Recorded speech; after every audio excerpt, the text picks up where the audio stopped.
आप सभी को जय मसीह की प्रियो इटरनल विजडम यूट्यूब चैनल पर आप सभी का स्वागत है। प्रियो, अगर आपके घर में स्वयं यीशु मसीह आए तो आप क्या करेंगे? क्या आप उनके लिए स्वादिष्ट भोजन तैयार करने में व्यस्त हो जाएंगे या उनके चरणों में बैठकर उनकी बातें सुनना पसंद करेंगे? ये कहानी है दो बहनों मार्था और मरियम की, जिनका प्रेम और विश्वास यीशु मसीह के प्रति अद्भुत था। लेकिन दोनों की भक्ति के तरीके अलग अलग थे। एक ने सेवा को चुना तो दूसरी ने भक्ति को। इस कहानी में हम देखेंगे कि यीशु ने किसे प्राथमिकता दी और हमें इससे क्या सीखना चाहिए। तो आइए इस रहस्यमय और प्रेरणादायक यात्रा की शुरुआत करते हैं। लेकिन प्रियो, वीडियो को शुरू करने से पहले आप हमारे चैनल को सब्सक्राइब करें और बेल आइकन को दबाना ना भूलिए। चलिए प्रियो, अब देरी ना करते हुए वीडियो को शुरू करते हैं। यरूशलेम के पास एक छोटा सा गांव था, बेतनिया। यहाँ एक परिवार रहता था जिसे यीशु बहुत प्यार करते थे। इस परिवार में 3 लोग थे, मार्था, मरियम और उनका भाई लाजर। मार्था बड़ी थी, इसलिए घर की देखभाल उसी की जिम्मेदारी थी। वो एक कर्मठ और व्यवहारिक महिला थी, जिसे हर चीज को सही ढंग से करने की आदत थी। दूसरी ओर मरियम को गहरे विचारों में रहना पसंद था। वो आत्मा की शांति और सत्य की खोज में लगी रहती थी। एक दिन गांव में ये खबर फैली कि यीशु मसीह बेतनिया आ रहे हैं। ये सुनकर मार्था और मरियम बहुत उत्साहित हो गए। हमें उनका स्वागत करना चाहिए, मार्था ने उत्साह से कहा। मरियम मुस्कुराई और बोली, हाँ, हमें उनके वचनों को भी ध्यान से सुनना चाहिए। जल्द ही यीशु उनके घर पहुँचे। उनके साथ उनके शिष्य भी थे। पूरा घर पवित्रता से भर गया। यीशु का चेहरा तेज से चमक रहा था। उनकी आंखों में शांति और प्रेम झलक रहा था। जैसे ही यीशु अंदर आए, मरियम तुरंत उनके चरणों में बैठ गई। उसने सारी दुनिया को भूलकर उनके वचन सुनना शुरू कर दिए। लेकिन मार्था वो पूरी तरह से काम में लग गई। उसने तुरंत रसोई में गई और भोजन तैयार करने में लगी। सब कुछ व्यवस्थित करने लगी। वो चाहती थी कि सब कुछ परिपूर्ण हो, क्योंकि स्वयं परमेश्वर के पुत्र उनके घर आए थे। लेकिन कुछ ही देर में मार्था को गुस्सा आने लगा। वो अकेली इतनी मेहनत कर रही थी और वो मरियम बस बैठकर सुन रही थी। वो क्रोधित होकर यीशु के पास गई और कहा, प्रभु, क्या आपको परवाह नहीं है कि मेरी बहन ने मुझे अकेला सेवा करने के लिए छोड़ दिया है? उसे कहिए कि वो मेरी मदद करे। यीशु मुस्कुराए और प्यार से बोले, मार्था, मार्था, तुम बहुत चिंता और व्याकुलता में पड़ी हो, लेकिन मरियम ने जो उत्तम भाग चुना है उसे उससे छीना नहीं जाएगा। मार्था स्तब्ध रह गई। यीशु ने यहाँ एक गहरी सच्चाई बताई। सेवा जरूरी है, लेकिन परमेश्वर के वचन सुनना उससे भी ज्यादा महत्वपूर्ण है। मार्था की मेहनत गलत नहीं थी, लेकिन मरियम ने जो चुना वो सर्वोत्तम था। लेकिन क्या मार्था ने इसे समझा? क्या उसने अपने जीवन में बदलाव किया, या फिर उसके मन में इस बात की जलन रह गई कि मरियम को विशेष महत्व दिया गया? मार्था और मरियम का घर बेतनिया में था और यीशु मसीह उनके प्रिय अतिथि थे। जब यीशु उनके घर आए तो मरियम उनके चरणों में बैठकर उनके वचन सुनने लगी, जबकि मार्था सेवा में व्यस्त हो गई।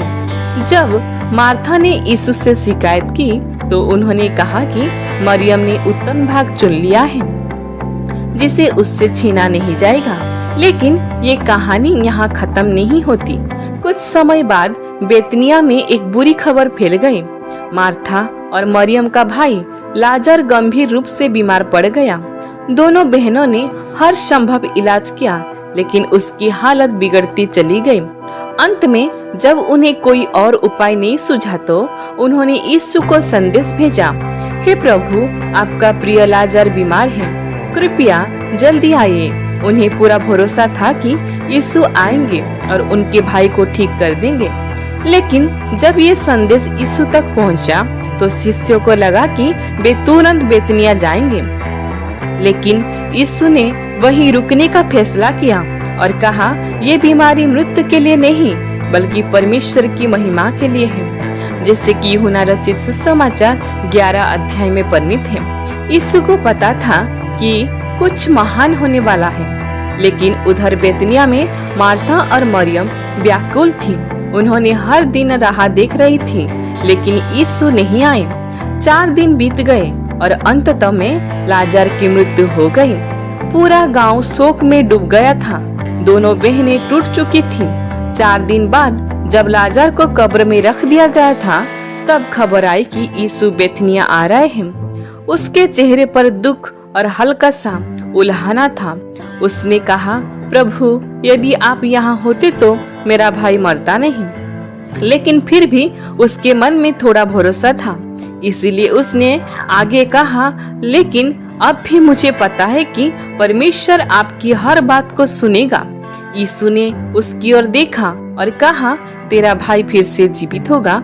मार्था ने सोचा कि यीशु अंतिम दिनों के पुनरुत्थान की बात कर रहे हैं, इसीलिए उसने उत्तर दिया, हाँ, मुझे पता है कि वो अंतिम दिनों में जी उठेंगे। मैं जीवन और पुनरुत्थान हूँ। लेकिन यीशु ने जो कहा वो पूरे संसार के लिए एक महान घोषणा थी। मार्था, मैं पुनरुत्थान और जीवन हूँ। जो मुझ पर विश्वास करता है वो यदि मर भी जाए तो जीवित रहेगा, जैसे कि यूहन्ना रचित सुसमाचार 11 अध्याय 25 में वर्णित है। ये सुनकर मार्था का दिल कांप उठा। उसने तुरंत कहा, प्रभु, मैं विश्वास करती हूँ कि आप ही मसीह हैं, परमेश्वर के पुत्र। इसके बाद वो दौड़कर घर गई और मरियम को बुलाया। मरियम, जो अब तक घर में शोक मना रही थी, तुरंत यीशु के पास पहुंची। जैसे ही उसने यीशु को देखा, उसके आंसू बह निकले। वो उनके चरणों में गिर पड़ी और रोते हुए कहा, प्रभु, यदि आप यहाँ होते तो मेरा भाई नहीं मरता। मरियम के आंसू देखकर भी यीशु मसीह गहराई से व्याकुल हुए। और फिर बाइबल की सबसे छोटी और सबसे भावनात्मक आयत जो लिखा हुआ है यूहन्ना रचित सुसमाचार 11 अध्याय 35 वचन में, यीशु रोया। अब क्या होगा? क्या यीशु सच में लाजर को जीवित करेंगे? क्या मार्था और मरियम का विश्वास और मजबूत होगा? इसका उत्तर जानने के लिए हमें आगे की कहानी देखनी होगी। मार्था और मरियम का भाई लाजर बीमार पड़ा और उन्होंने यीशु को संदेश भेजा, लेकिन वे तुरंत आने के बजाय 4 दिन तक प्रतीक्षा की। इस दौरान लाजर की मृत्यु हो गई और उसे कब्र में रख दिया गया। जब यीशु आए तो मार्था ने विश्वास दिखाया, लेकिन मरियम उनके चरणों में गिरकर रो पड़ी। ये देखकर कि यीशु भी रो पड़े। अब सबसे बड़ा चमत्कार होने वाला था। यीशु ने कब्र की ओर देखा, वहाँ एक बड़ा पत्थर रखा था। फिर उन्होंने आदेश दिया, पत्थर हटाओ। ये सुनते ही मार्था चौंक गई। उसने जल्दी से कहा, प्रभु, 4 दिन हो चुके हैं, अब तो दुर्गंध आने लगी होगी। उस समय यहूदी प्रथा के अनुसार किसी की मृत्यु के 4 दिन बाद शरीर पूरी तरह सड़ने लगता था, लेकिन यीशु ने उसे शांत किया और कहा, क्या मैंने तुमसे नहीं कहा था कि यदि तुम विश्वास करोगी तो परमेश्वर की महिमा को देखेगी? इसके बाद कुछ लोगों ने आगे बढ़कर पत्थर हटा दिया। लाजर, लाजर, अब सबकी सांसें थम चुकी थी। पूरा गांव देख रहा था कि अब क्या होगा। हे पिता, मैं तेरा धन्यवाद करता हूँ कि तूने मेरी सुन ली। मैं जानता हूँ कि तू सदा मेरी सुनता है, परंतु जो लोग यहाँ खड़े हैं उनके कारण मैंने ये कहा कि विश्वास करे कि तूने मुझे भेजा है। ये बात यीशु मसीह स्वयं कह रहे थे, जो लिखा हुआ है यूहन्ना रचित सुसमाचार 11 अध्याय में। फिर यीशु ने जोर से पुकारा, लाजर बाहर आ। ये सुनते ही कब्र के अंदर हलचल हुई। जो लोग वहाँ खड़े थे उनके चेहरे पर भय और आश्चर्य था। कुछ ही क्षणों में लाजर कब्र से बाहर निकल आया। उसके शरीर पर अभी भी कब्र के कपड़े लिपटे हुए थे। यीशु ने कहा, उसे खोल दो और जाने दो। लोगों की आंखें विस्मय से भर गई। लाजर जो मर चुका था अब फिर से जीवित खड़ा था। पूरा गांव ये देखकर, चमत्कार देखकर दंग रह गया। कई लोग यीशु पर विश्वास करने लगे, लेकिन सभी खुश नहीं थे। ये खबर तुरंत यरूशलेम के धर्मगुरुओं, फरीसियों और महायाजकों को पहुंच गई। वे पहले से ही यीशु से ईर्ष्या करते थे, लेकिन अब जब उन्होंने सुना कि यीशु ने एक मरे हुए व्यक्ति को जीवित कर दिया है, तो वे भयभीत हो गए।